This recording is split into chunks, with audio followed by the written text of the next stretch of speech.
ថ្មីម្ដងទៀតថ្ងៃនេះគឺត្រូវនៅថ្ងៃទី23ខែមិថុនាឆ្នាំពុកម៉ែបងប្អូនដឹងទៀតថាថ្ងៃនេះ admin មានលេខតម្រុយល្អទៀតហើយនឹងបានធ្វើការសម្រិតសម្រាំងយ៉ាងហ្មត់ចត់បំផុតដើម្បីនាំយកតម្រុយលេខពិសេសដែលមានភាគរយខ្ពស់ក្នុងការចេញនៅថ្ងៃនេះមកចែកជូនពុកម៉ែបងប្អូនទស្សនានិងយកទៅផ្សងសំណាងហៅលៀបហៅជ័យទាំងអស់គ្នាណាបាទប៉ុន្តែមុននឹង admin ធ្វើការបង្ហាញលេខតម្រុយឆ្នោតសម្រាប់ថ្ងៃនេះ admin សូមចាត់ពុកម៉ែបងប្អូនម្នាក់មួយបន្តិចបានទេបាទសម្រាប់បងប្អូនដែលទើបតែមកថ្មីឬបងប្អូនដែលមើលរាល់ថ្ងៃតែមិនទាន់បានចុច Subscribe ទេនោះសូមជួយចុចប៊ូតុង Subscribe ម្នាក់មួយព្រមទាំងចុចសញ្ញាកណ្ដឹងចុច Like និង Comment ពាក្យថាហេងហេងឬ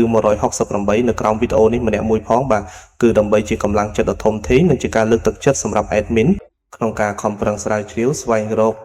លេខល្អៗលេខឆុតៗមកចែកជូនបងប្អូនដោយឥតគិតថ្លៃនិងមិនមានការទារសគុណទឹកតែនោះទេ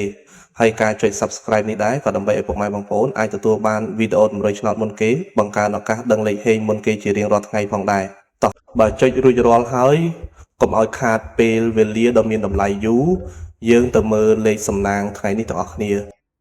ចំពោះលេខត្រេង2ខ្ទង់សម្រាប់ប៉ុស ABCD ដែល admin បានសម្រាំងទុកយ៉ាងស្អាតដោយឆ្លងកាត់ការផ្ទៀងផ្ទាត់ជើងលេខច្បាស់លាស់សម្រាប់ថ្ងៃនេះរួមមាន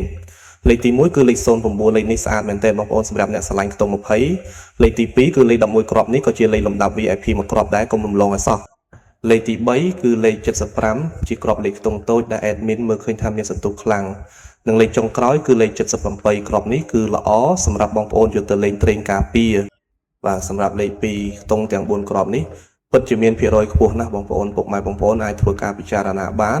បើស្រឡាញ់គ្រាប់ណាពេញចិត្តគ្រាប់ណាអាចយកទៅផ្សងសំណាងបានទាំងវេនថ្ងៃនិងវេនយប់ប៉ុន្តែ admin តែងតែរំលឹកចំពោះលេខត្រេង2ខ្ទង់បងប្អូនលេងកុំភ្លេចត្រឡប់លេខផងណាដើម្បីធានាថាឱកាសត្រូវរបស់យើងគឺកាន់តែខ្ពស់និងមានសុវត្ថិភាពក្នុងការលេងចំណែកឯឆ្នោត3ខ្ទង់ដែលជាលេខធំលេខបប៉ុសសម្រាប់បងប្អូនដែលចូលចិត្តផ្សងសំណាងយកលុយដុំថ្ងៃនេះ admin មាន2គ្រាប់ពិសេសដែលបងប្អូនអាចយកទៅលេងគុណបានគឺមានគ្រាប់ទី1គឺលេខ350គុណលេខនេះជាងរត់ស្អាតដែរបងប្អូននិងគ្រាប់ទី2គឺលេខ807គុណជាលេខលំដាប់បប៉ុសដែលមិនគួររំលងរីឯសម្រាប់ពុកម៉ែបងប្អូនមួយចំនួនធំដែលចូលចិត្តលេងបែបការពារនិងធានាសុវត្ថិភាពខ្ពស់គឺការលេងលេខអុសខ្ទង់ថ្ងៃនេះ admin សូមណែនាំជើងលេខអុស2ខ្ទង់ដែលមានសង្ឃឹមខ្លាំងជាងគេគឺសូមអុសខ្ទង់10និងអុសខ្ទង់70ខ្ទង់ទាំងពីរនេះបើតាមស្ថិតិឆ្នោតចេញប្រហែលថ្ងៃនេះគឺមានភាគរយធ្លាក់មកវិញខ្ពស់មែនទែនទាំងម៉ោង 4:30 នាទីល្ងាចម៉ោង 5:30 នាទីល្ងាចនិងម៉ោង 6:30 នាទីល្ងាចដូច្នេះបងប្អូនអាចជ្រើសរើសអុសខ្ទង់ណាមួយដែលបងប្អូនពេញចិត្តបានបាទឥឡូវនេះម៉ោងវេលានៃការចែករំលែកតម្រុយឆ្នោតយួន2 Channel ផ្សាយឆ្នោត4បានឈានចូលមកដល់ទីបញ្ចប់ហើយ admin សូមអរគុណរាល់ការទស្សនារបស់ពុកម៉ែបងប្អូនតាំងពីដើមរហូតដល់ចប់ជាចុងក្រោយ admin សូមជូនពរដល់ពុកម៉ែបងប្អូនទាំងគ្នាឲ្យមានសំណាងល្អហេងហេងទទួលបានលាភជ័យលុយហូរចូលដូចទឹកត្រូវទាំងលេខតូចត្រូវទាំងលេខធំចូលកប់គ្រប់គ្នាណាបងប្អូនបាទសូមជម្រាបលានិងជួបគ្នានៅវីដេអូថ្ងៃស្អែកជាបន្តទៀតជាមួយ admin ដដែលសំណាងល្អទាំងអស់គ្នាណាបាយបាយ